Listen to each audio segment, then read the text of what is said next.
Hi guys, welcome back to our channel. My name's Amanda and I'm in my greenhouse today, and I thought I would show you how I'm going to be pruning my peppers and tomatoes behind me here. Now, peppers and tomatoes don't have to be pruned, but there's definitely some advantages, so I'll show you.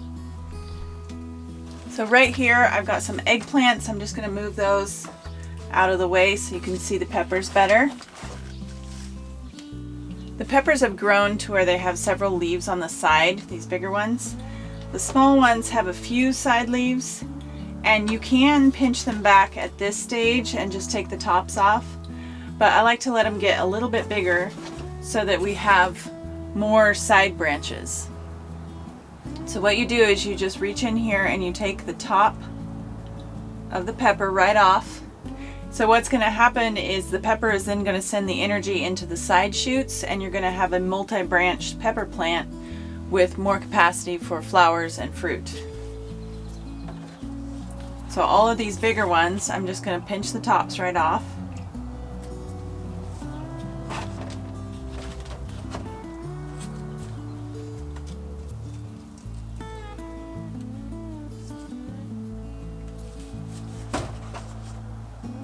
And you can take just the top two leaves, but I'm taking just the whole top because it's pretty hard to get down to two leaves when it's got several growing like that. So I'm just going to take that. Now I've got several different kinds of peppers. These are California Wonders. This one over here is a shishito. I find this works really well on the shishito because they like to flower anyway, and so you'll have a higher production. Even though the shishitos really put out a lot of peppers, they should put out even more this way. And that's a banana pepper. These peppers and tomatoes that I have here have been transplanted already into these bigger cups. I started them in something smaller.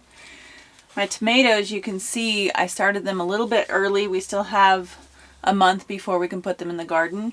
And you can see the roots are starting to get to the edges and to the bottom of the cup. So what I'm going to have to do is up pot as many of these as I can. Ideally I would have 1 gallon pots to put these into, but I don't. I just have milk jugs, so that's what we're going to use. But for the tomatoes, what you want to do with pruning them is just take off all the bottom branches.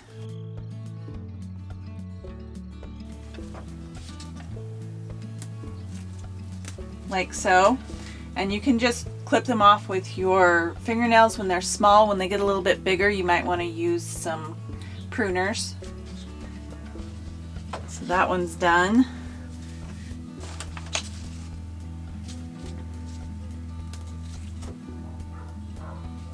And this allows the upper leaves to stay healthy.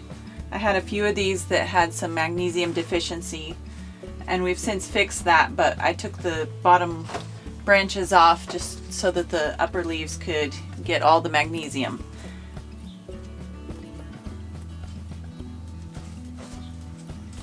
And a magnesium deficiency shows itself in purpling of the bottom leaves. I'll see if I can show you on this one.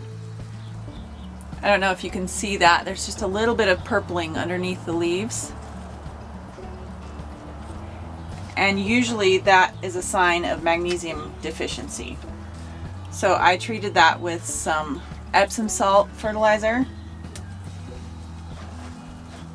and they've bounced back really well since then.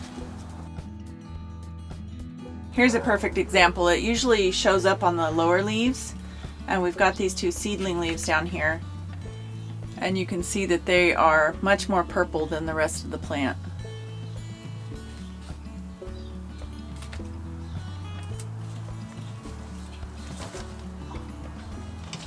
You can also pinch back your tomatoes and take the very top central leader out, and they will actually branch a couple different leaders.